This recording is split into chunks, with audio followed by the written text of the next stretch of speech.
తెలుగు రాష్ట్రాల్లో అతిపెద్ద lift manufacturer lifts ట్రై.com dealership కూడా ఇవ్వబడును.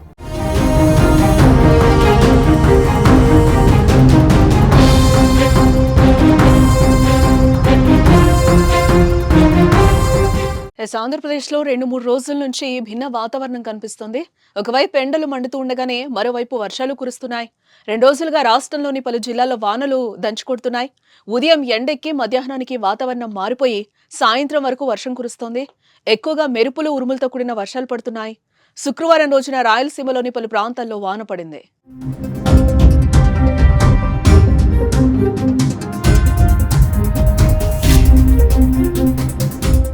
తిరుపతిలో వర్షం పడగా అత్యధికంగా నంద్యాల జిల్లా మద్దూరు, ప్రకాశం జిల్లా రాళ్లపల్లిలో 111.5 మిల్లీమీటర్ల వర్షపాతం నమోదైంది. అల్లూరి సీతారామరాజు, కాకినాడ, తూర్పుగోదావరి, కృష్ణా, ప్రకాశం జిల్లాల్లో కొన్ని చోట్ల పిడుగులతో కూడిన తేలికపాటి నుంచి మోస్తరు వర్షాలు పడ్డాయి.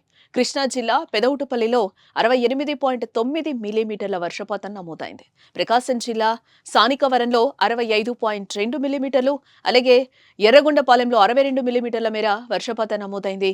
మిగిలిన 18 ప్రాంతాల్లో 20 మిల్లీమీటర్ల కంటే ఎక్కువ వర్షపాతం రికార్డైంది.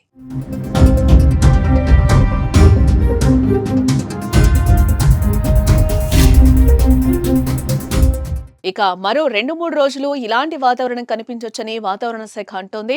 అండమాన్ సమీపంలో బంగాళాఖాతంలో ఏర్పడిన ఉపరితల ఆవర్తనం కారణంగా రాష్ట్రంలోని పలు జిల్లాల్లో రానున్న 3 రోజులు వర్షాలు కురుస్తాయని అంచనా వేసింది. శనివారం అల్లూరి సీతారామరాజు, కాకినాడ, తూర్పుగోదావరి, అన్నమయ్య, చిత్తూరు జిల్లాల్లో కొన్ని చోట్ల పిడుగులతో కూడిన వర్షం కురిసే అవకాశం ఉందని పేర్కొంది. ఇక ఆదివారం రోజున ఉత్తరాంధ్రలో కొన్ని ప్రాంతాల్లో పిడుగులతో కూడిన తేలికపాటి వర్షాలు, కాకినాడలో మోస్తరు వర్షాలు కురిసే అవకాశం ఉందని తెలిపింది. సోమవారం రోజున అల్లూరి సీతారామరాజు, కాకినాడ, తూర్పుగోదావరి, ఏలూరు జిల్లాల్లో అక్కడక్కడ పిడుగులతో కూడిన ఓ మోస్తరు నుంచి భారీ వర్షాలు కురిసే అవకాశం ఉందని అంచనా వేసింది. రాష్ట్రంలో వాతావరణ అనిశ్చితి నేపథ్యంలో ఆంధ్రప్రదేశ్ విపత్తుల నిర్వహణ సంస్థ ప్రజలను అప్రమత్తం చేసింది. ఇప్పటికే పిడుగులతో కూడిన వర్షాలు పడే అవకాశం ఉండడంతో ప్రజలు జాగ్రత్తలు తీసుకోవాలని ఏపీ విపత్తుల నిర్వహణ సంస్థ మేనేజింగ్ డైరెక్టర్ రోణంకి కూర్మనాథ్ సూచించారు. వర్షం కురిసే సమయంలో ప్రజలు చెట్ల కింద, బహిరంగ ప్రదేశాల్లో ఉండరాదనంటున్నారు.